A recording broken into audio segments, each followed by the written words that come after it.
Good morning, everyone. This is Dr. Steve Aldana. I'm the CEO of WellSteps. I want to welcome you to today's webinar. We're going to talk about wellness programming for dummies, which is another way of saying, how do we get these programs started? What are the key components that every program needs to have? What happens if we don't include certain components? And what results do we get from our wellness efforts if we have all the pieces in place? This webinar is actually a direct result of your feedback from past webinars. So at the end of today's webinar, we're going to have you just do one or two quick questions about different topics and feedback you'd like to have. This webinar is a result of the feedback that you've given us in the past, and several of you have asked for this topic to be discussed. As we're on the webinar today, there's a control panel on the right side of your screen. All of your phones and microphones have been muted, so you won't be able to speak, but you can type in a question at any time and just use the lower right-hand corner of that panel to type in your questions. We've got with us on our webinar today Ryan Isaacson. He's our National Director of Operations. Good morning, Ryan. Good morning. Thanks for having me. Good to have you here. Ryan's going to be the one going through our questions. Any administrative questions or content questions he'll be going through, and he'll join us towards the end to begin those. Lastly, if you'll go to the webinars link at wellsteps.com, the slides for today's webinar have been posted there, and I've been through them with Dr. Adams, and he's got them highlighted right here. There's some great information here. The slides are free. Just click on the webinars link, download the slides. You can use them during the presentation. Also, within about an hour of the termination of the webinar, the video of the entire webinar will also be posted there. Plus, he has some resources posted. So any information you need, slides, resources, copy of the video, just go to the webinars link at wellsteps.com. With that, I want to introduce Dr. Troy Adams. Dr. Troy Adams is my partner at WellSteps, and he's our Vice President of Operations. I've known Troy for about 25 years. We did a little bit of graduate work together back in the day. Then he moved on to UT Austin, where he got University of Texas Austin, where he got his PhD. Spent several years at Oklahoma State University teaching worksite wellness and research. Spent several years at Arizona State University, and about at the same time, he and I formed a partnership and started to work on WellSteps. He's an author, not only of peer-reviewed research and reviews, but also books. He's a great consultant and is busy around the United States advising people on how to do this. And more importantly, he's just a really good dude. And I'm honored to have him as a partner in WellSteps, and I think we've created something pretty special here. So with that, our webinar is going to be presented by Dr. Adams today, and if you've got problems, you can ask Troy your great questions. Troy, good morning. Good morning, Steve. Thank you very much, everybody, for being here. We know that you're busy, that you have a lot of other things to do, and we're honored that you would spend a little bit of time with us today. We're excited about this topic. I want to tell you that Steve and I probably discuss the titles of our webinars more carefully and we take more time than probably any other single thing that we discuss, maybe almost any other single thing. We're very, very careful to be descriptive, to be compelling in our webinar titles, and we definitely never want to offend.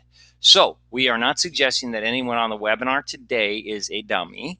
Rather, we are suggesting that doing wellness right can sometimes feel like this.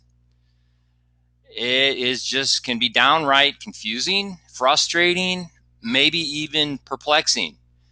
And sometimes, unfortunately, the confusion can create inaction. And so the easiest course of action is to do nothing because there's confusion. What we really hope to do today is to dispense most, if not all, of the confusion. Now, with that, I would like to introduce you to my grandmother. This is my grandmother and my daughter. As a kid, I spent every summer on Grandma's 40-acre farm in northwest Arkansas. My sisters and my cousins every summer would explore the cave on her property. We would fish in her pond, eat fruits and vegetables in her huge garden. We would milk cows, feed chickens, and so on. It was really like a childhood fantasy camp. Now, my grandmother is the one who really taught me this principle: an ounce of prevention is worth, and you know how this finishes, a pound of cure. An ounce of prevention is worth a pound of cure. See, her everyday life on the farm was centered around prevention and preparation. And I find it ironic now as an adult that the Centers for Disease Control and Prevention, their two pillars are really prevention and preparation, just like my grandma. So I should call her CDC. Anyway, I got to participate and learn from my grandma by doing things that farmers do. I saw firsthand how this principle works on the farm. So I really believe that this principle is basically indisputable. It is. And it's nicely expressed in a poem called The Ambulance Down in the Valley, which I will spare you. I won't read the poem, but I have posted a link to it.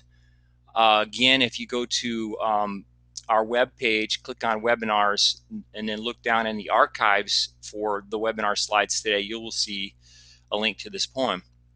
And basically, the poem talks about some citizens in a community who realize that people keep falling off a cliff near where they live, and this is causing problems. So they have an either-or conversation. Should we put a fence around the top of the cliff, or should we put an ambulance down in the valley? And a vote was taken, and people chose to put an ambulance down in the valley, and they were proud of the fact that they picked up people just as quickly as they fell. And then somebody came in, some rabble rouser came in and said, you know what, wouldn't it make a lot more sense to stop people from falling? Let's put a fence at the top of the hill. And there was a big argument. Anyway, it's quite an endearing poem, and it's been around for an awfully long time. I hope you enjoy it. So, but here's a rub in all of this stuff. An ounce of prevention is worth a pound of cure. What is adequate prevention? What counts?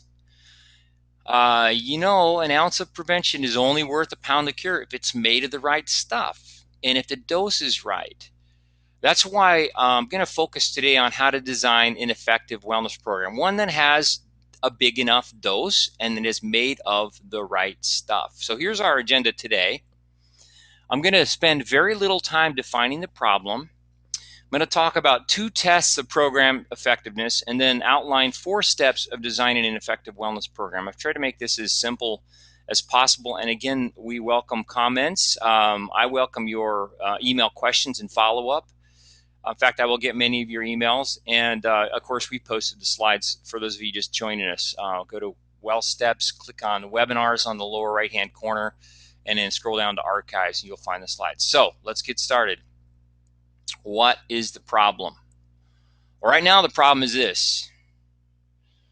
Ouch. Whoa. And that's really all I need to say about that. And these numbers are based on National Health Expenditure data released in 2012, so very recent. And I know what you're thinking. Yes, these numbers do include the impact of ACA, according to the group that published these numbers. Another interesting pain point is this: employee health-related costs are going up. And you should know that this includes medical, workers' comp, absenteeism, short-term and long-term disability. So cost as a percent of payroll is increasing. It is very interesting to note that the costs employers pay keep increasing. The average employee share has been pretty steady around 23 to 24%, and that may change. That may change. So here's a great question to ask. Why are costs increasing? Well, boom, boom, the elephant in the room is this. According to the CDC, very, very smart people, about 75% of healthcare costs are due to chronic disease. Here's a quick example. This is the percent of adults in the United States with diabetes in 2005 by county. So the darker the color, the more adults have diabetes in those counties. Well, you've heard of good, better, best. So this image right here in 2005, we'll just call this bad. And this is worse. You notice that there's a greater concentration of dark colors in the southeast particularly. And this is the worstest. And I guess to be grammatically consistent, I should say it's gotten worser since 2009. But these are the latest years for which we have data. So bottom line, chronic disease is increasing. here's a good question to ask about this. What is causing chronic disease? See, if chronic disease is driving healthcare costs, then reducing chronic disease, wouldn't that go a long way to bending the cost trend? So we have to really hack at the roots of evil. What is causing chronic disease? That's really where the big ticket is there. So here's the thing. According to the Nurses' Health Study, tens of thousands of nurses followed for over a decade. Here's what we know. We know that poor lifestyle causes the lion's share of these 4 chronic diseases. Stroke, cancers, heart disease, diabetes, 70 to 91% directly caused by things that we do. Very, very simple things. What we also know is that healthy lifestyle prevents chronic disease. In this study, scientists followed healthy people for about 8 years, over 8 years, and watched to see whether healthy behaviors would impact chronic disease rates. So they looked at 4 behaviors really: the non-smoking, non-obese, exercising, healthy eaters were basically 36 to 91% less likely to get these 4 chronic diseases: cancer, stroke, myocardial infarction, a fancy way of saying heart attack, and diabetes. The interesting finding for me in this study was that if you did just one of the 4 healthy behaviors I mentioned, you didn't smoke, you were not obese, you did not exercise, or you exercise, or you were a healthy eater, you cut your risk on average in half. So here's a summary of the problem. I told you I was going to go over this really quickly. Cost and bad outcomes are mostly driven by chronic disease, which is ultimately driven by unhealthy behaviors. And by the way, 61% of employers agree with this. In a recent Towers-Watson report, employers said that their biggest challenge to maintaining affordable benefit coverage was, guess what? Poor employee health habits. So earlier I asked this question: what is adequate prevention? Here are 2 tests. It's the second of 3 on our agenda today. Here are 2 tests to find out if a program is truly intense enough to move the prevention needle. Test number 1, do employees engage? See, when you turn on the wellness program lights, you want everybody home. Now, the official name for this is REACH. This comes from something called the Re-Aim Framework. It is a framework, a research framework, basically to take research findings and translate them to the real world. And what they call it is reach, the percentage of people that actually are engaged. Creating reach has been identified as a challenge in research and practice. I mentioned the Towers-Watson report. In that report, nearly 3 in 5 companies said, hey, a lack of employee engagement is our biggest obstacle to changing behavior employees. And that makes sense. If your employees don't engage, they're not going to change. Because if you always do what you've always done, you'll always get what you always got. I'm keeping the trend of a really good grammar here on this webinar. So one of the reasons why employees don't get engaged is because they're never reached with an invitation or with the prevention message. Another reason is that by design, we don't reach some employees. You cannot reach all employees if the program is designed to do this, and that is to reach the high risk or high cost only. So interestingly, programs that single out the high risk or high cost for things like disease management or high risk health coaching, they don't really think about this, but they're limiting reach by design. And this is really a big deal, because think about the change process. People who are successful at changing, they have support. I told you about my grandma. She went to take off pounds sensibly for years. She had great group support, and it helped her. The high risk are being asked to change in the high risk, high cost health coaching only model without support. In other words, we're leaving them on an island. That's, according to all good behavior change theories, that's not a really wise thing to do. And the second reason why this is a really big deal is that the high risk and high cost next year will come from those who are in the lower risk groups this year. One study suggested that might be as high as about 60%. since we're talking about reach, you might wonder, how should I maximize reach? Well, here is some information we put together based on a Staying at Work survey report from Towers Watson and National Business Group on Health, and also from some WellSteps aggregate data. So the first approach to reach is, let's just throw some stuff against the wall and see what sticks. We call that the shotgun approach. You do that, we're just going to boom, throw stuff out there. You get about 20%. 19% of the people will engage. There's little planning, little strategy, no results-oriented objectives or goals. Just here you go.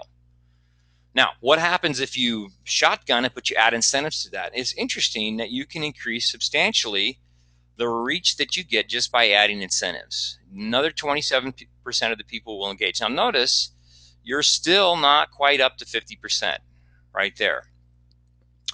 Now, the next couple of pieces of information come from our data. What happens if you add good committee structure where the members are engaged and supportive? They're helping to carry out the organizational wellness objectives. You get another 19% bump in reach. I will say that if you do put in, and I know this is all the rage, if you put together a committee, based on our experience, it doesn't matter if their lifestyle is perfect. It doesn't matter how much knowledge they have. What matters the most is that they're more like Tigger and less like Eeyore. We tell that to people all the time. You want people who are really, really positive and, sort of not mopey. And then lastly, if you want to continue to extend reach, we have found that by using a benefit-based strategy that is sort of all the rage these days, you can add up to almost 30% in terms of your engagement, maybe even a little bit more than that. So maybe that might be if there's a more favorable health plan, if you jump through the burning wellness hoops or what have you. So you can reach close to 90 to 95% of a population by using the right set of strategies. So just to review, test 1 is, do employees engage? Test 2 is, does behavior change? That should be the thing that you say over and over again. Is what we're doing, are our strategies helping employees to change? And if they're not, well, that's a problem. If a program doesn't change employee behavior, I'm here to tell you, it might be cute, it might be fun, it might be cheap. It might even have all kinds of really cool bells and whistles. But I'm sorry to say that the prevention juice is probably not sufficiently strong. It's got to change employee behavior. Based on what we just showed you, healthcare costs are going up predominantly because of chronic disease, and the cause of chronic disease is healthy behavior. We've got to change employee behavior. It's really not a gentle way to say that. It is what it is. But let me put this in context for you. So this is Bob. He's 42, and he just learned that his blood glucose is too high. And that's obviously a risk factor for diabetes. Bob's a pretty smart guy. He knows he's a sugar junkie. He's okay with that. He wants to change because he doesn't want to get sick, but he doesn't want to really cramp his lifestyle. He enjoys the things he does, and he enjoys the foods he eats. He really, really likes sugar. So here's the deal. Bob's behavior is not just influenced by his personal factors. He's not going to be able to muscle up and boot camp this one. He's going to, it's like knowledge and skills. It's not enough because he knows he needs to change. He has the knowledge. He may even have the skills to change behaviors. He's influenced. His behavior is influenced by more than that. He's also influenced by the food available at work and at home. See, one of the problems is the culture where Bob works, they, just like the Seinfeld episode, they celebrate every birthday, every retirement with sweets, most often cake. And Bob is a sucker for anything that's sweet. And maybe you know a workplace like this. His company provides a bowl full of M&Ms every Wednesday, and Bob hits that bowl pretty hard. He rationalizes, well, it's just Wednesday, and, yeah, I take 5 handfuls every time I walk past the bowl, but it's just Wednesday. I have seen organizations like this. You might think I'd made this up. I didn't. What about his home life? Well, while he and his wife share household duties. They have agreed on a nice equitable split. They both agree readily that Bob should never, ever, ever go to the store. No telling what Bob comes back with if he goes to the store. Now, this is huge because it is a well-known fact that the person who buys food for a household has a great influence on what everyone in that household eats. And Bob's wife has a sweet tooth as well. So she tends to buy and bring home things that they both like. And when she eats, Bob eats, and that's part of the problem. While we're on the subject, it's important to point out there are two other levels that influence behavior. We're not going to talk about them as much. One is policy, maybe things like no smoking or flex time at work, and then one is politics, legislation, and makes it easier to adopt healthy behaviors like seatbelt laws. So here's the deal. What happens too often is that companies, they decide, wow, we've got this problem with Bob. We need to do something. So, boom, we're gonna adopt a web portal with great health information, and that's great. You get a little point of light, just like I've showed you here. Or maybe they say, we know, we'll do a health class, or we'll do a health fair, or we'll provide an HRA, and we'll get this. Boom, little point of light. Or they might provide optional health coaching, or they might provide an outcomes-based wellness program. You get the idea. There's no integration. What they're doing is throwing stuff against the wall and hoping something sticks. What we really need is something that looks more like this. We need a plan. We need a comprehensive solution. So one of the really cool, refreshing things for us at WellSteps in our focus on employee health behavior is that we get to, we get to work with all kinds of people.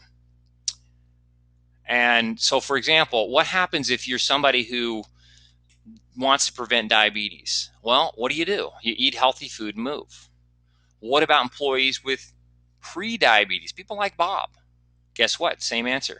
You eat healthy food and move, because we're focused on health behaviors. What about those who have diabetes? What does the medical community tell us that those people need to do? Well, they need to eat healthy food and move, among maybe a few other things that involve medication. But the core solution is behavioral. It's all behavior-based, no matter where you are on the risk spectrum. So we've found that when we focus on improving employee health behaviors, we get to include everybody, which does what? It improves reach. It allows us to include peer support and sometimes even competition. If you read any basic behavior change textbook, worksite wellness textbook, any public health textbook, and they'll talk about models of behavior change, they will tell you that peer support, things like competition, can be really, really important in getting that done. So the two tests, just to remind you, are we need to do things that create reach and that get impact. I'm going to spend the rest of this webinar talking about how to design programs that get impact. And we've put up a resource for you at WellSteps. Some of you may have seen it. It's the Worksite Wellness Implementation Guide. And I should tell you that one of the things we did when we first started WellSteps is we put this thing together and we made it available free. And we've since updated it several times. We accessed sources of evidence-based information like the Community Guide, which is a CDC resource, and we some states have some great implementation guides, and we sort of took the public health language out and we put real people language in, and we shortened it substantially, so it's less than about 25 pages. It's a great step-by-step guide to help anybody plan a program from point A to point Z, and it's available free. Again, you just go to WellSteps and click on Wellness Tools.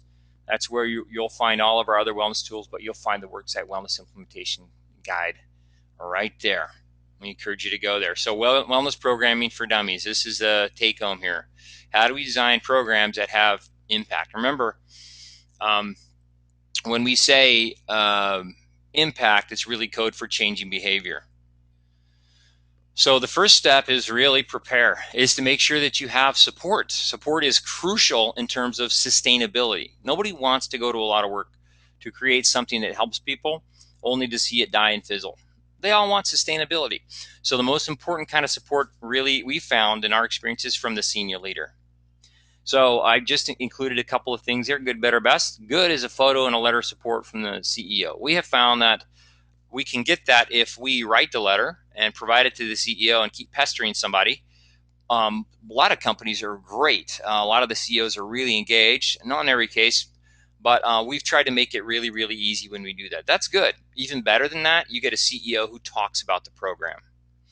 The best of all is, and if you can convince the people around the senior leader or senior leaders, you can convince them to engage in the program and lead by example, you get a lot further. We found that that is always the case. I was going to say almost always, but it's always the case. When the leader engages, the uptake is much, much greater. So that's the first thing I would do in support. And if you're here on this webinar and you're trying to figure out how to plan a wellness program, you've got some level of support already. This would be a good way to gauge it. See if you can get a photo and letter. See if you can get the CEO to talk about it in public. See if you can get the CEO, him or her, to engage.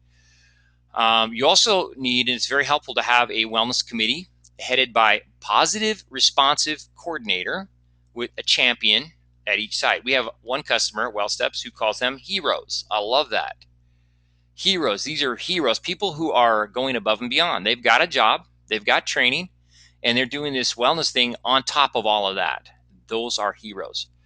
So the coordinator and the champions, they can help in things like marketing and communication. If there are posters to distribute or hang, if there are flyers or handouts, they can put those in mailboxes or make sure those get put in employee mailboxes.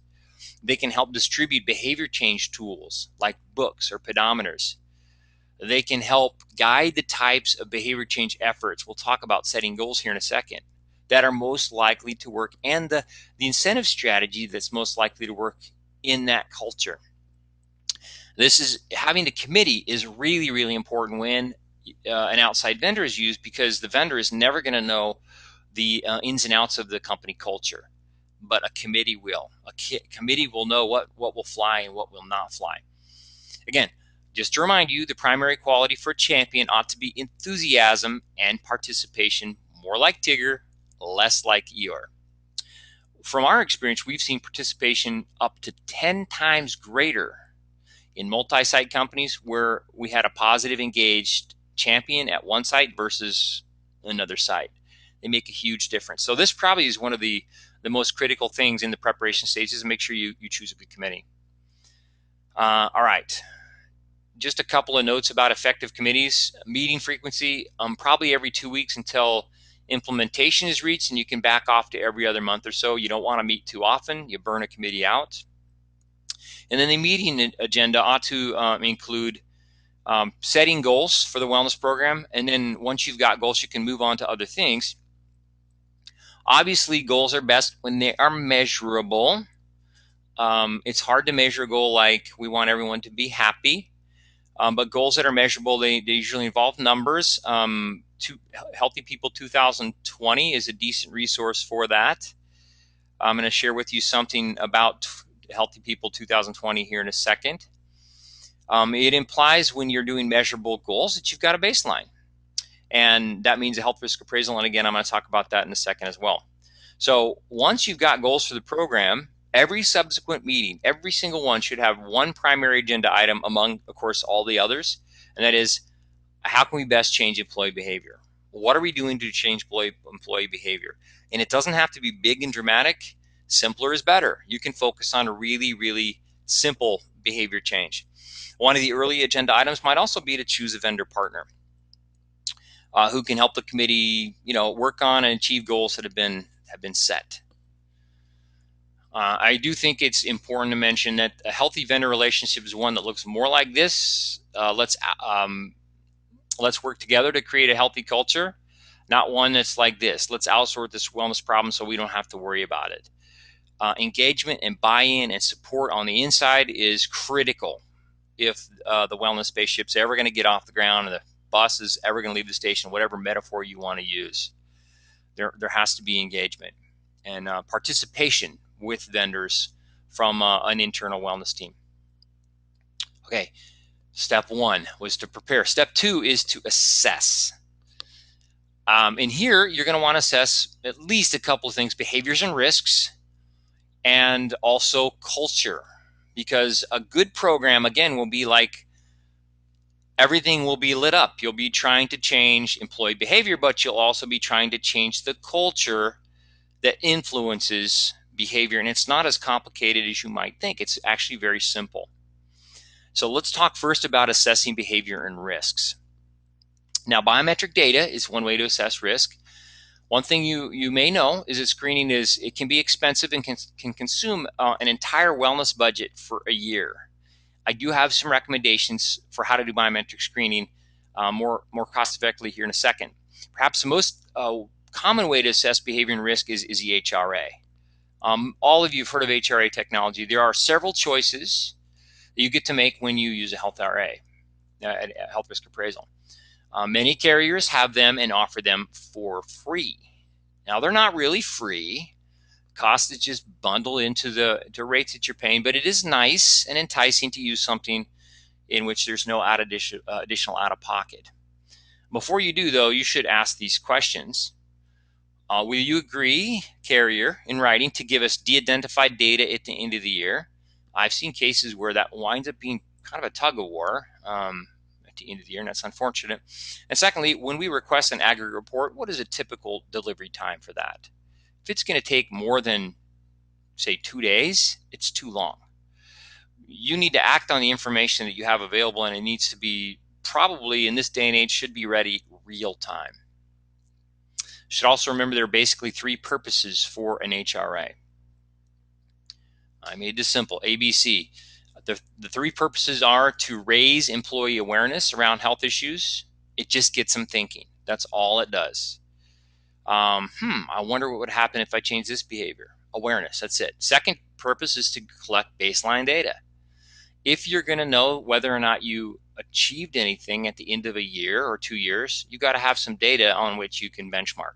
That's baseline data. And an HRA will do that for you, as will biometric data if you decide to collect that. And the third purpose is to assess change. Did our employee population change behaviors? So there are carrier HRAs. There are also free HRAs, but I'll just tell you briefly, we worked with a major carrier. We delivered one of our well-step solutions for about 12 months, and we wanted to see what happened at the end of 12 months. We were all kind of interested in this project. The carrier was, and we used, by their request, we used the carrier HRA to assess behavior and risk pre and post for employees covered on their plan. So picture all these employee groups. Some of the employees at those individual companies were covered on their plan and others weren't. Well, to make things equitable, they said, well, you got to find a free HRA that we can use to provide a comparable experience for the non-members. So we did, and we said, now remember, at the end of the year, we're going to go to evaluate all this, and we're not going to have access to the data for that free health risk appraisal because we don't own it. We told them over and over again. At the end of the year, they said, all right, let's evaluate and see how we did. And by the way, we want to see data from members and non-members. Well, we said, we're really pumped to do this for your members. Let's take a look and see what happened. But remember, we don't have data for non-members. They said, well, why not? Well, it's free. And so you can't get any data out of that. So you create health awareness, but you get no baseline data. You're not able to assess change over year if you use a free health risk appraisal. So bottom line, neither the company, the carrier, nor us own the data, and we couldn't really do anything with the non-members. So of course, there are several vendors out there who have very, very good health risk appraisals that you can use. They ought to be simple. We like to say written at the 6th grade level. This is just an example of the WellSteps health risk appraisal, our user dashboard, and then very, very simple feedback with health grades here on the left. Just give you an example. Now, I mentioned that I would talk about biometric data. So we're assessing. The health risk appraisal will help you assess behavior and risk. If you want some objective data on risk, you go to biometric data. And a lot of people are using biometric data with outcomes-based programs. And we see a lot of people using there's a requirement that you complete a health risk appraisal, which is great. But there's also, I've seen many people who've used body mass index as an indicator, and that's not my favorite. My favorite science-based tool is really blood pressure, and there's a good reason for that. So if your culture, if your company is requiring you to use some biometric value as an outcomes-based requirement, I will suggest blood pressure for this simple reason. First of all, blood pressure is a primary risk factor for 3 of the 4 chronic diseases that I keep talking about. The one that's not included on this list is cancer. So it is a primary risk factor for heart disease, diabetes, and stroke. Measure blood pressure, help people do something about it, you're reducing risk for chronic disease. That will help lower costs. So that's a big deal. The second reason that I like to encourage a focus on using blood pressure, besides the fact that it's simple to measure with relatively affordable tools, it's much less costly, is that the two of the things that cause high blood pressure are obesity and tobacco use. 2 things that we ought to be focusing on in any wellness program as well. So just a couple of other pieces about this. 1/3 of Americans have high blood pressure. Nearly 1/3 are borderline hypertensive, and a lot of them don't know it. That's another really great thing about it. According to a review in the American Journal of Health Promotion, 13 interventions done at work sites, only 1 was ranked 5 out of 5 stars, and that is high blood pressure screening. It is the most effective intervention in that review, and that's been 10 or 15 years or so since that review came out. It's really great information, though, still to this day. Also, the cure for high blood pressure is diet, exercise, and not smoking.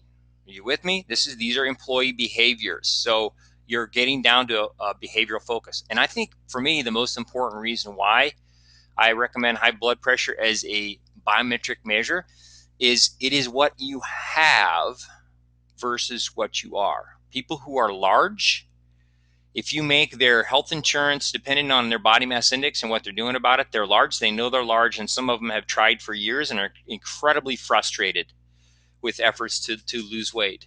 And so by focusing on high blood pressure and not focusing on their body size, you're focusing on a condition that they have. You're focusing on hypertension. It's a medical condition, and that just winds up coming across a lot better. So when we're assessing, second thing we assess is culture. A couple of different ways to do that. What we did is we used a community guide among other resources to help us come up with evidence-based things that can be done to change the culture and improve employee behaviors in the work site. And these are some of them. We ask for a first name, email address so that we can send the results back immediately. They look something like this. And so you get a list of things that you're doing well as some recommendations for things you can improve, things you can change, and simple strategies that can be done. We always suggest take it as a committee. If there are multiple sites, have people at each site complete it for their site and identify one thing, one strategy that they can use or they can change in the culture in the coming year. I mentioned, I know of companies that have made instant changes when they've taken this. Things like, employees say, we really don't like the M&M bowl. We like M&Ms, but we know that we eat too many of them, and we all vote to get rid of the M&Ms, and so they sort of self-police. So it's a great way to assess culture, and it's a great way to make simple changes that will support and sustain behavior change. There are other ways to measure culture. Our good friend Judd Allen has he's got a very comprehensive way that includes norms and shared values and a lot more psychometric kind of approach. And you can find out more about Judd's tool by going to healthyculture.com. Now, here's a question that we commonly get when we're talking about measuring. People get really nervous about this. What about HIPAA, ERISA, GINA, and alphabet soup there? That can be kind of daunting and overwhelming. Well, we won't go into a lot of details. We did a previous webinar on this called, I think it was HIPAA, ERISA, GINA, OMI, or something like that. And it's a webinar that's posted in our archive. We also built a tool. If you go to our website, click on tools, you'll find the wellness compliance checker. We're prepared to update the wellness compliance checker here in a couple of months with some new rules that are going into place, but it's free. It includes all of the big important things that you need to consider with respect to those privacy, but basically those pieces of privacy legislation. So we encourage you to use that. It's a free tool. So we've talked about preparing. We've got supports. We're assessing. So we're all ready to go. Now we're going to talk about implementing. Maybe you've got a committee, you've got data on behavior and culture. So where do you start with the implementation process? So here's typically what I suggest, and it's not me, it's somebody a lot smarter than me. There's a model called the precede proceed model. This is a really simple version of that. What you do is you take a look at the problems that pop out on your health risk appraisal. If you've got health risk appraisal data, you prioritize the problems. Look at the biggest ones. And an easy way to define biggest is which one costs the most. Now, if you don't have HRA data, here's a couple of simple ways to do that. The first is to look at national data from Healthy People 2020. I told you I would mention this. So according to Healthy People 2020, here are the biggest problems in America. There's a very good chance that in your work site or in the work sites that you serve, these are also the biggest problems for them. So inactivity, obesity, smoking, substance abuse, and mental health. You could just take that list without having any HRA data, and you could say, here are the big problems. But you need to prioritize those. Another list I provided is what we did is we took, and this is a couple of years ago, we took national data on prevalence and cost, and we just multiplied them. And so if you have something that's highly prevalent, but it's not very costly, maybe it's not as important. But here, according to that list, you've got obesity, inactivity. You can see that the lists are very, very similar. Prevalence times cost. And so, again, if you don't have data, use one of our lists. Once you've prioritized the problems, you said, okay, in our work site, here are the 3 things that we want to work on. Here are the 3 things we want to change. Then what I would do is I would choose the changeable. So you might have a work site where, say, 85% of the workforce smokes together on smoke breaks, and the manager is the one out lighting cigarettes for everybody. Probably best to start with another issue so you can get some traction. So that's why this is where the art comes in. You choose one that's changeable, one that you can get a little bit of traction with. So again, prioritize problems, choose the changeable. Then what do you do next? Well, so you don't wind up with a point of light. Once you've got a handle on what your problems are, you've identified the one that's most changeable. That's where you're going to start. Then what you got to think about is, all right, how do we raise awareness and education? This is from a model. The best one I know from Michael O'Donnell, who's the editor-in-chief of the American Journal of Health Promotion, who really looks at every single behavior change model and has put together this simple little 4-step model we like to call the secret sauce. One of the things included in that is awareness and education. These are things like do we have flyers, posters? Are we emailing people? Do we have internet sites, payroll stuffers, speakers? Those are all part of an integrated strategy. Remember, the goal is to turn on the whole, to use every level of change we possibly can in this effort. So how can we raise awareness and educate our employees? Once you've gotten your strategies in place, then you move on to the next thing, which is motivation. Now, most people, when they think of motivation, they think of incentives. That's not the only way, though. There are a lot of ways to motivate. It's important to note that rewards now it always has a bigger impact on employee behavior than rewards later.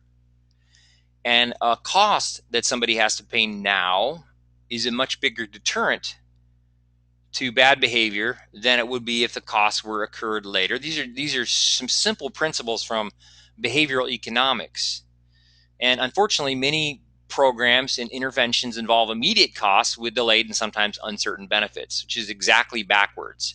And that's the case with outcomes-based wellness, if you think about it. So it's best if you're doing incentives, an annual premium adjustment is okay, but it needs to be supported during a year with positive strokes, small positive rewards that kind of keep people looking toward the goal line. And that's one of the things we do in WellSteps. We like to provide small incentives, depending on the size of the company, that we give out after behavior change campaigns. So ideally, an incentive strategy should provide small but tangible and frequent positive feedback or rewards, even if it's very, very small. One of the ways to do that with no money is praise and recognition. I love this picture because you can see this woman posing by her picture, which is on the wall of fame. She did something great and she was so proud of it. She went and had her picture taken next to the wall of fame, and so she could post it on Facebook. So this is one way that people have created motivation, by praise and recognition. Another way is by storytelling. I got this from Steve. This is from a project he worked on. I'm actually going to show you the data for this here in a little bit. This guy was Bob. This is Bob. He was on his way down. Only his name is Michael.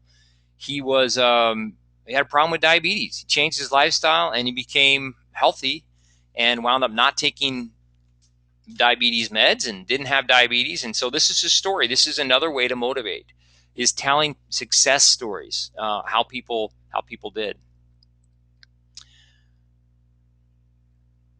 Tools and skills, secret sauce. You got to have tools and skills. We include tools and skills in our behavior change campaigns. That it's important that a campaign is just 4 to 6 weeks long. It can't be too long. It can't be a lifetime thing. The only way to get out of Weight Watchers is to quit or to die. So we always like to say 4 to 6 weeks. It's nice because you can succeed in 4 to 6 weeks, and that creates traction. Best to include significant others, like I mentioned earlier. Bob is married. His wife is going to be important in his efforts to change behavior. There should be weekly behavior change. There should be something for me to do every week, and the tracking should be simple. If it's onerous or burdensome, I'm out of here. I'm not going to do it. And we find that to be universally the case with a lot of the programs that we discuss. Incentives should be provided at the end, and there needs to be something for the non-web connected.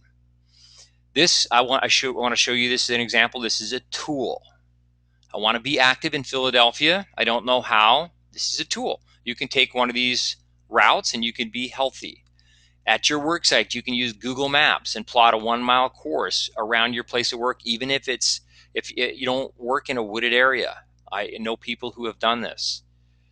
This is also a tool. Stop and Go Fast Food Guide. I want to eat healthy, but I don't know how. Well, with this book, I've got 3,500 plus foods that are color-coded green, yellow, and red. Now I know how to choose healthy foods when I go out to restaurants.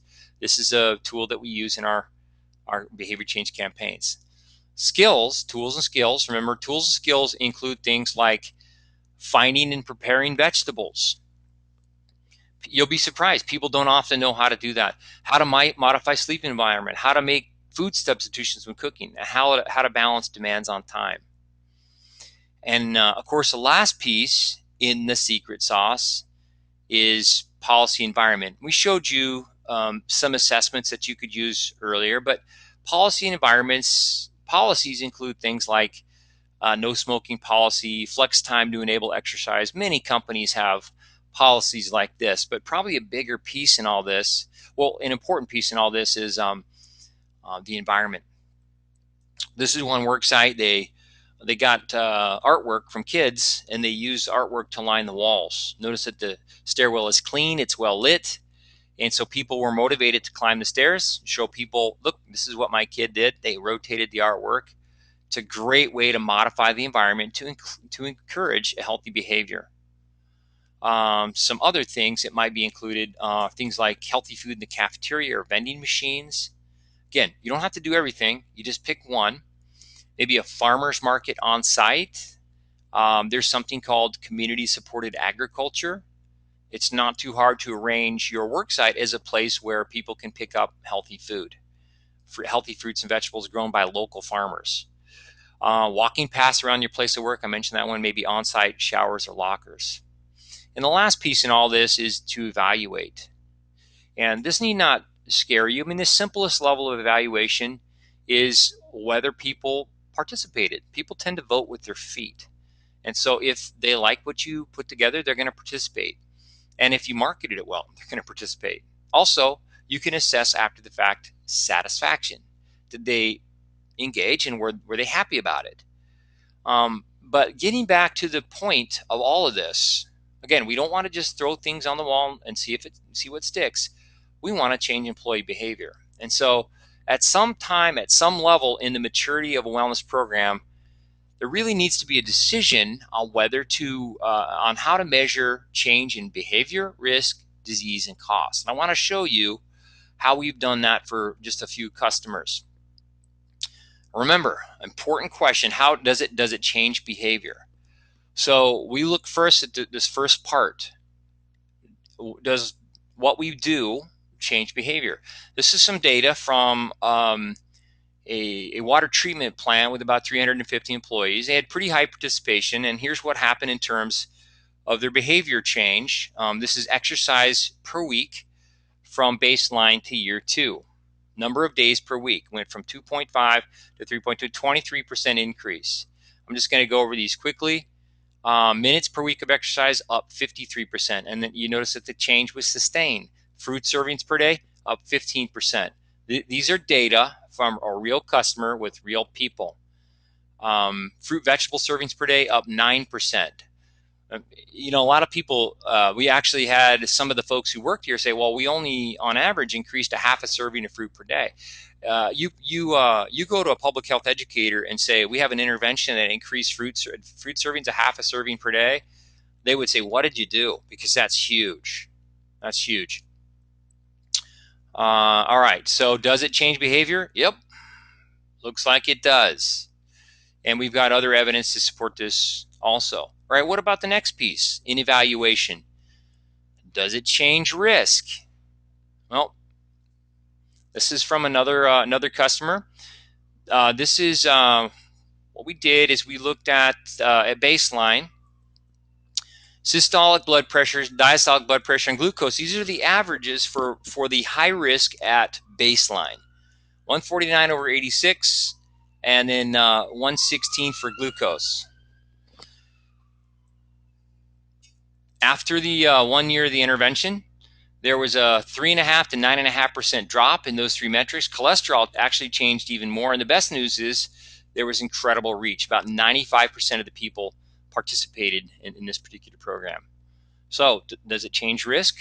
Yep, it looks like it does. Well, what about chronic disease? I showed the picture of the gentleman who was featured in the magazine article. This is from a program that Steve worked with. Does it impact chronic disease? These were the people at baseline. You can see that there were some diabetics and there were some pre-diabetics.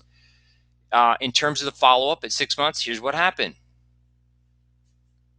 Now, there were just 2 people who were diabetic, and many people had migrated to either pre-diabetic. A substantial portion were now even normal at 6 months, and that was sustained actually at 12 months. So that at 12 months, there was just 1 person who was still diabetic. Most of the people were either pre-diabetic or normal, and those changes were sustained also at 2 years. So the question is, does it impact chronic disease? If you design a program using the principles that I've outlined here, you can have an impact on chronic disease because you were able to change behavior. And the last and kind of $64,000 question is, does it impact cost? We've showed this before, and people tend to question this point. So I'll just bring it out right now. I'm showing you the baseline average cost per claim for the bottom line is participants and the top line is non-participants. And the critics will say, well, those 2 dots aren't similar. Using high quality epidemiological actuarial scientific processes. These were completely normalized. The net effect was that the dots were put on exactly the same point at baseline in 2004.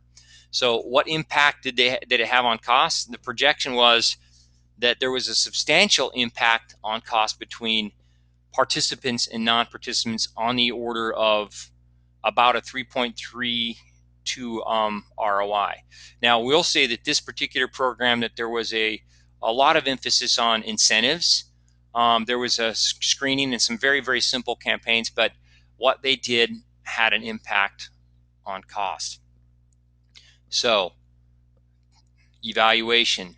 If you do it right, use the secret sauce, prepare, you assess, you implement, make sure that you're raising awareness, make sure you're using motivation that fits your culture, make sure there are tools and skills, make sure you're doing something to address the culture, policies, or environment, then there can be significant change that occurs in unhealthy behaviors, in risks, in chronic disease, and cost. So in summary, if you were doing well steps for dummies, this is what you would want to do: prepare, assess, implement, and evaluate. Now we've nearly run out of time. We do have some time for questions. We want to let you know that we're appreciative of your time and attention today, and we have time for 1 or 2 questions. And while we're taking questions, I'd like to invite you to join our next webinar, and I'll just leave this up during our questions. Wellness Critics Attack. This is going to be presented by Dr. Ron Getzel, our special guest, and Dr. Stephen Aldana, August 29th. Mark your calendars, 8 p.m. Pacific time and 11 a.m. Eastern time. With that, we have time for maybe 2 or 3 questions. Okay, thank you, Troy.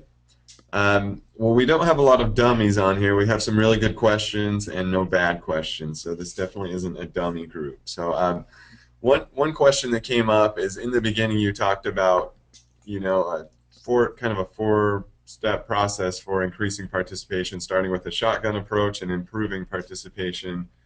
The last one you talked about was a benefits-based strategy. Jade asked if you could just explain a little bit more about basically what is a benefits-based strategy, and just explain that a little bit more.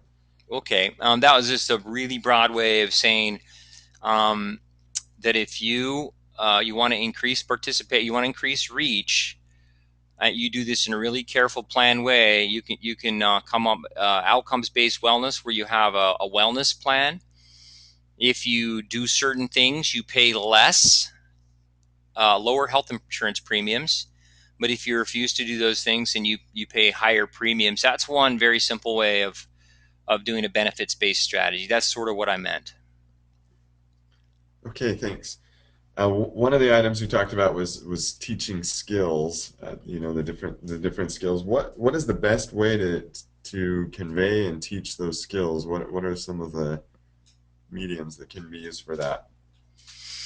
Well, that's one of the things that we've tried to do in our campaigns. We've tried to look at what are the skills or tools somebody needs in order to adopt more healthy eating. When you think about healthy eating, it's very complicated. You eat food at work, you eat food at home, you eat food on the road, you eat food when you're hungry, when you're nervous, when you're tired. There's all kinds of places and times when you eat food. And so what we've done is we've tried to identify the primary places where food eating occurs. It's at lunch, fast food restaurants maybe.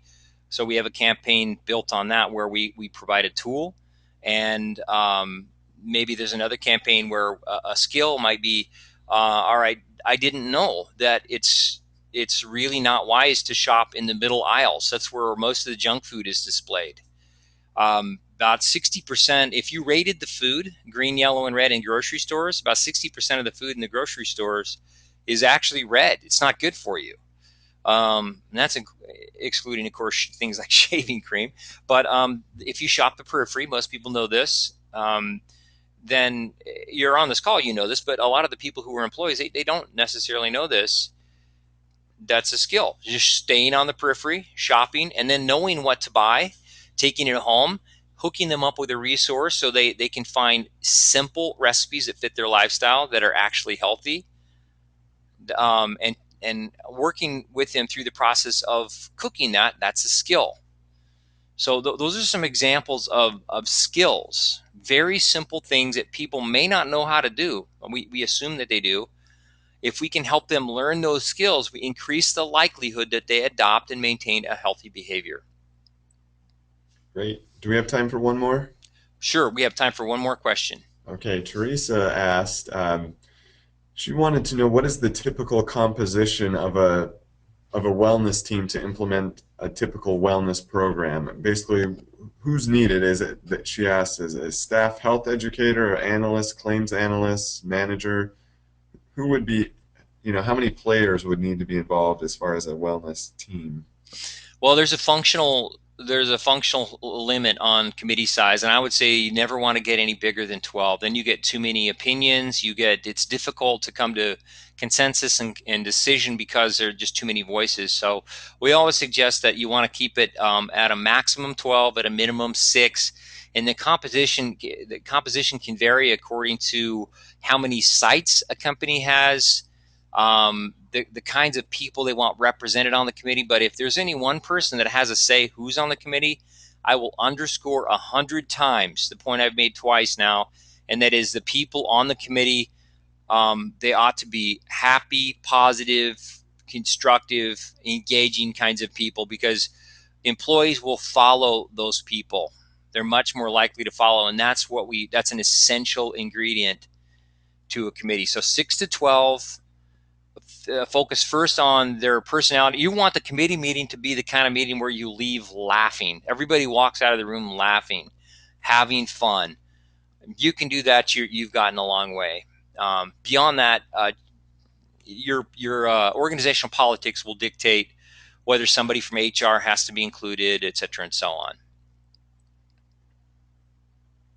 Perfect. All right. She did ask a follow-up question. Where are they housed? Are they part of the HR department? Are they part of benefits? I think that's going to depend on the organization, but if you want to touch on that at all. Again, that's going to vary depending on the organizational structure, and the meetings don't have to be physical meetings. We have meetings with our committees all the time. Our account managers, our WellSteps guides do, and we have all those meetings by GoToMeeting, and people generally really appreciate that because they can stay in their office and they can meet, and so they can be anywhere. Hopefully I answered that question. Again, I want to thank, on behalf of Steve and Ryan and everybody at WellSteps, I want to personally thank every one of you for taking an hour out of your time to spend with us today. I really hope that you've learned something constructive. I know for some of you, maybe this is a little fundamental, but what we've tried to do is put together the science the best way we know how, in the simplest possible way we could, and encourage all of us to return to focus on in changing employee behavior. It's what's going to create an effective wellness program. I thank you. We all thank you. Have a fantastic weekend.